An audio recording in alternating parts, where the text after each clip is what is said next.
Pernahkah Anda merasa lelah karena pikiran yang berputar-putar tanpa henti? Atau merasa cemas akan hal-hal yang sebenarnya belum terjadi?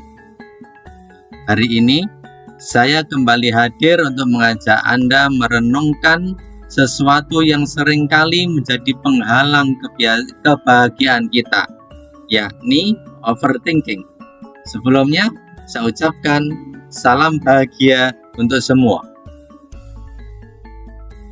Overthinking adalah salah satu musuh terbesar kebahagiaan.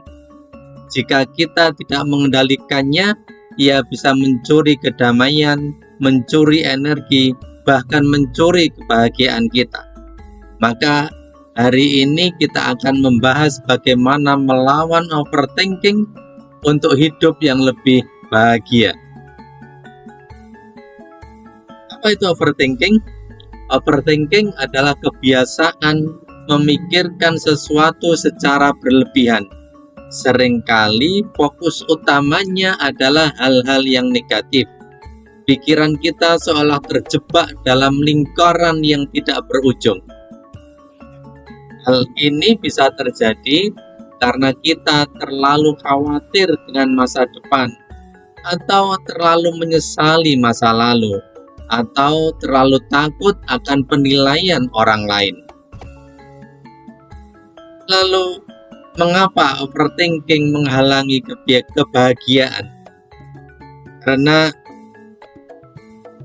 satu, mencuri waktu dan energi kita. Saat kita terlalu banyak berpikir, kita kehilangan momen untuk menikmati kehidupan kita. Waktu yang bisa digunakan untuk hal yang positif justru terbuang untuk mengkhawatirkan hal yang belum tentu terjadi. Kedua, menciptakan stres dan kecemasan. Overthinking membuat kita fokus pada kemungkinan buruk. Akibatnya kita menjadi cemas, tidak tenang, dan sulit menikmati hidup. Ketiga, memutus hubungan dengan diri sendiri. Saat terlalu sibuk dengan pikiran, kita lupa untuk mendengarkan hati. Kita kehilangan koneksi dengan apa yang sebenarnya kita butuhkan untuk bahagia. Saudaraku, yuk kita lihat bagaimana cara melawan overthinking. Pertama, sadari pola pikir Anda. Langkah pertama untuk melawan overthinking adalah menyadari kapan Anda mulai overthinking. Begitu Anda merasakan pikiran berlebihan, maka berhenti sejenak dan tanyakan pada diri sendiri, apakah ini membantu saya? Jika tidak, alihkan perhatian Anda kepada hal yang lain. Kedua, fokuslah apa yang bisa Anda kontrol. Kita tidak bisa mengontrol semua hal, tapi kita bisa mengendalikan bagaimana cara kita merespon. Fokuslah pada hal-hal yang bisa Anda ubah dan lepaskan hal di luar kendali Anda. Sekedar mengambil contoh, kita tidak bisa mengendalikan dan mengatur bagaimana orang lain menilai diri kita. Tapi kita bisa mengatur respon yang akan kita berikan atas penilaian itu. Maka fokus kita adalah bagaimana cara memberikan respon yang terbaik.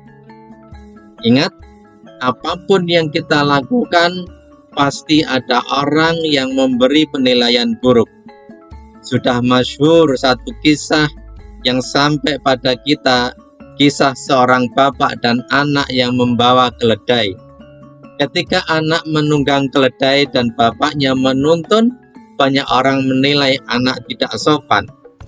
Ketika bapak menunggang keledai dan anaknya yang menuntun, banyak orang menilai bapak yang tidak tahu diri.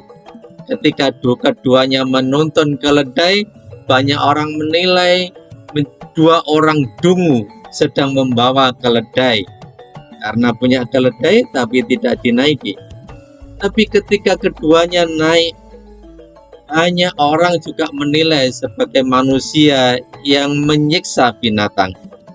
Kita tidak bisa mengendalikan penilaian orang, tapi kita bisa mengendalikan cara kita merespon penilaian orang itu. Fokus pada bagaimana cara kita merespon. Ketiga, latih diri untuk bersyukur. Syukur adalah cara terbaik untuk membawa pikiran kembali ke momen sekarang. Ketika Anda merasa overthinking, coba sebutkan 3 hal yang patut Anda syukuri saat ini. Hal ini akan membantu Anda menenangkan pikiran. Sebagaimana pepatah mengatakan, pikiran yang tenang adalah sumber dari kebahagiaan.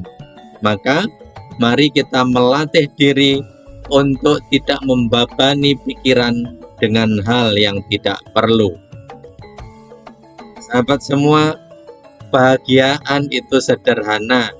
Ia ada di saat kita mampu mengendalikan pikiran kita dan fokus pada hal-hal yang benar-benar berarti. Jangan biarkan overthinking mencuri kedamaian dan kebahagiaan Anda. Terima kasih sudah menonton. Saya pamit dulu. Sampai jumpa pada episode berikutnya. Ingat, pikiran yang tenang adalah kunci kebahagiaan Anda. Salam bahagia dari saya, Ki Gede Karangnongko.